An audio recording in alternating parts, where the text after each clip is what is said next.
ẹ bá mi pè é o. Àfíjù. Kí lorúkọ rẹ̀? Àfíjù. Rédíò. Àfíjù. Gbogbo èèyàn ló ń gbọ́ àfíjù. Gbogbo èèyàn ló ń wo àfíjù. Lórí WhatsApp. Àfíjù. Instagram. Àfíjù. Facebook. Àfíjù. Lórí X. Àfíjù. Lórí YouTube. Àfíjù.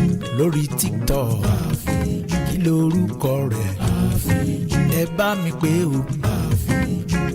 Rédíò. Àfíjù. Gbogbo èèyàn ló ń gbọ́ àfíjù. Gbogbo èèyàn ló ń wo àfíjù. Gbogbo èèyàn ló ń gbọ́ àfíjù. Gbogbo èèyàn ló ń wo àfíjù. Rédíò àfíjù. Rédíò àfíjù. Rédíò àfíjù.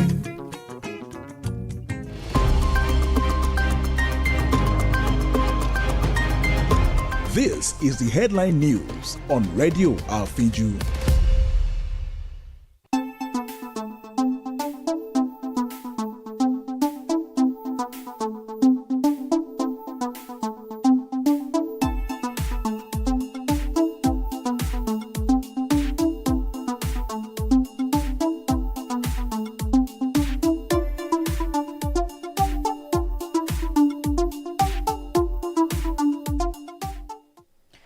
Good morning. Here is the news headlines on Radio Afinju. My name is Durotoye.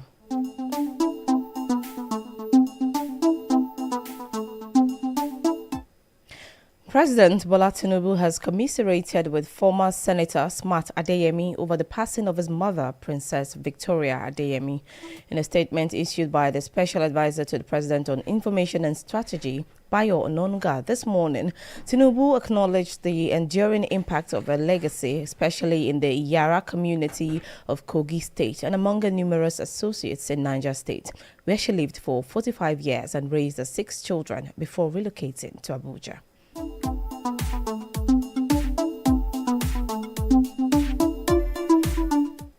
The Minister of Power, Adebayo Adelabu, has said the Bola Tinubu administration is already fixing the foundational structural issues that have bedeviled the power sector over the years.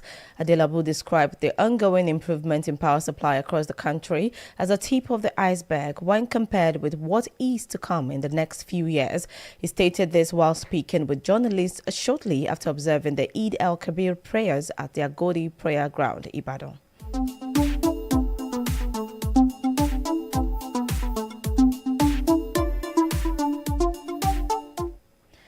The Academic Staff Union of Universities has invoked a no-pay, no-work policy on the federal government following the continuous delay of salaries of its members. ASU National President Chris Piwuna, who disclosed this in an interview with reporters in Abuja, accused the government of trying to frustrate members of the union following their departure from the Integrated Payment and Personnel Information System, popularly known as IPPIS.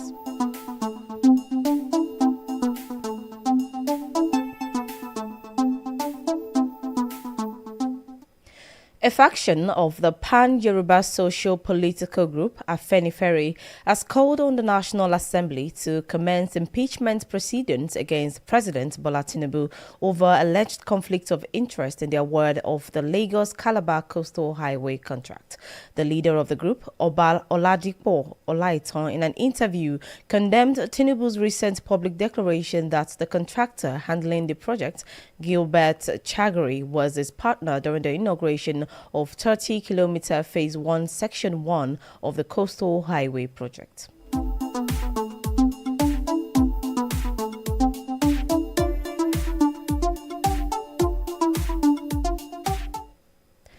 The Rivers sole administrator, Ibok Ete Ibas, has urged traditional rulers to take deliberate steps in securing government facilities within their domains. Ibas, who made this appeal during the combined 121st and 122nd quarterly meeting of the State Council of Traditional Rulers in Port Harcourt, said that the meeting highlighted the need for unity and collaboration between the government and traditional institutions to tackle state challenges.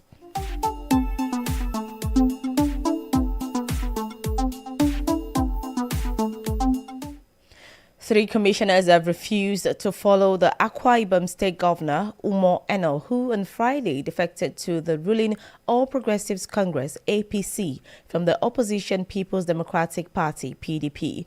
Eno Ibanga works Ini Ememobong Special Duties and Ibom Deep Sea and Almond Bob Finance refused to follow their principal to the APC and subsequently resigned.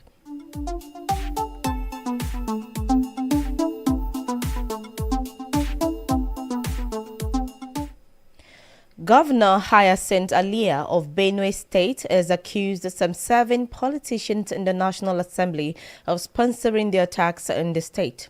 The governor made the allegation in an interview, saying that it is unacceptable but did not name the politicians, adding that an interim report of a judicial panel is set up, indicted many big names.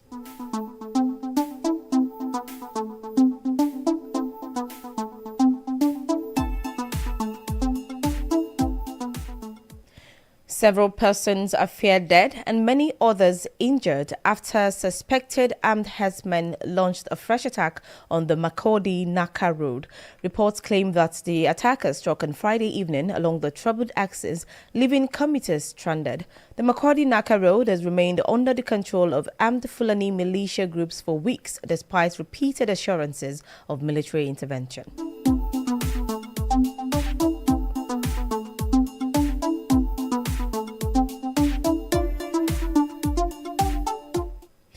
In entertainment, popular Nigerian high-life musician Mike Ejeagha has died at the age of 95 last night.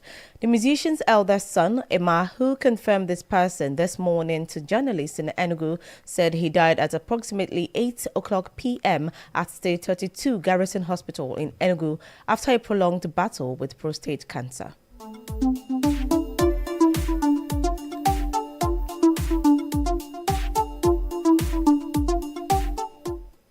Controversial Nigerian crossdresser Bobrisky has once again stirred social media buzz after announcing a complete change of name.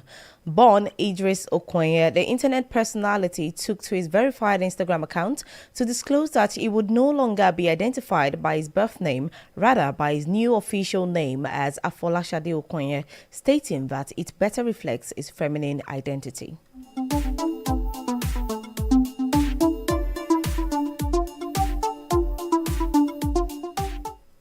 Talking sports, Tottenham has sacked head coach Ange Postecoglou despite winning the Europa League to end the club's 70-year trophy drought.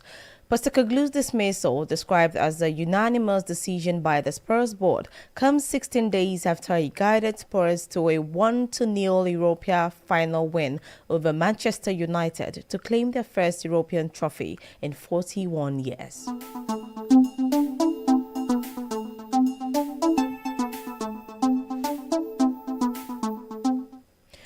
Rory McIlroy endured a day to forget as he missed the cut at the RBC Canadian Open after shooting a dismal second round 78. The Masters champion carded a quadruple bogey, a double and 4 other bogeys in an 8-over par round that left him languishing 21 shots behind halfway leader Cameron Champ, who finished on 12 under. It is the first time the world number 2 has missed the cut since the Open at Royal Troon last July.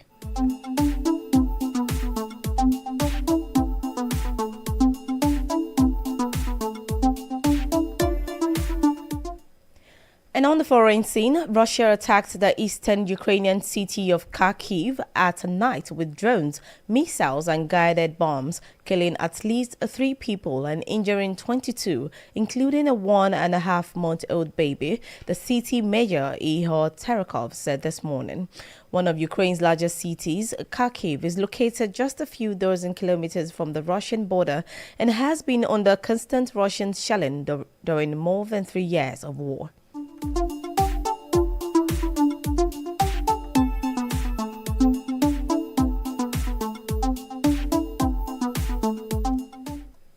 North Korea's internet was hit by a major outage that lasted several hours earlier this morning, knocking off connection to government websites and official news services online and severing the reclusive country from cyberspace.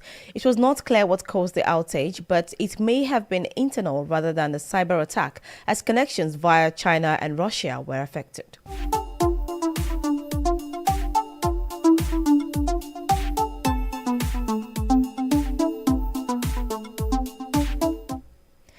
That was the news headlines on Radio Afinju. To view our channel, please follow Radio Afinju on Facebook, X, and YouTube.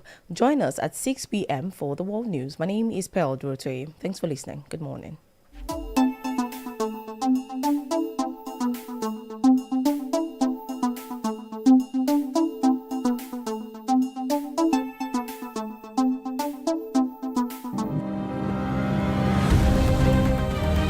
And that was the headline news on Radio Afinju.